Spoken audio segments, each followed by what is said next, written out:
Good makeup is invisible, great makeup is unforgettable ಅಂತ ಒಂದು ಮಾತಿದೆ. ಈಗ ಮೇಕಪ್ ಆರ್ಟಿಸ್ಟ್ಗಳಿಗಿಂತನೂ ಕ್ಲೈಂಟ್ಗೆ ಎಲ್ಲ ವಿಷಯ ಗೊತ್ತಿರುತ್ತೆ. ಸೊ ಆಲ್ಮೋಸ್ಟ್ ರಿಸರ್ಚ್ ಮಾಡಿಬಿಟ್ಟಿರ್ತಾರೆ because of social media.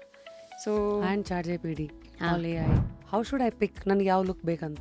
Function ಮೇಲೆ ಡಿಪೆಂಡ್ಸ್ ಮ್ಯಾಮ್. ಗೆಸ್ಟ್ ಆಗಿ ಹೋಗ್ತಿದ್ದೀರಾ ಅಂದರೆ it's a semi.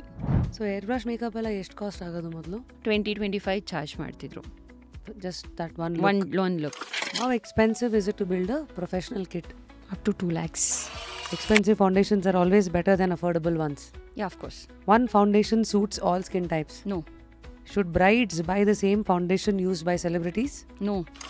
So international lipstick shades ಅದು ಇಂಡಿಯನ್ ಸ್ಕಿನ್ ಟೋನಿಗೆ ಮ್ಯಾಚ್ ಆಗುತ್ತಾ? ಬೋಲ್ಡ್ ಕಲರ್ಸ್ ಈಗ ಇಲ್ವೇ ಇಲ್ಲ, ನ್ಯೂಟ್ರಲ್ ಕಲರ್ಸ್. ಇವತ್ತು ಮಾರ್ಕೆಟಲ್ಲಿ ಲೇಟೆಸ್ಟ್ ಏನು Sharanya? Latest trending no makeup. Full ವಿಡಿಯೋನ ನೋಡಿ on rapid Rashmi's YouTube channel.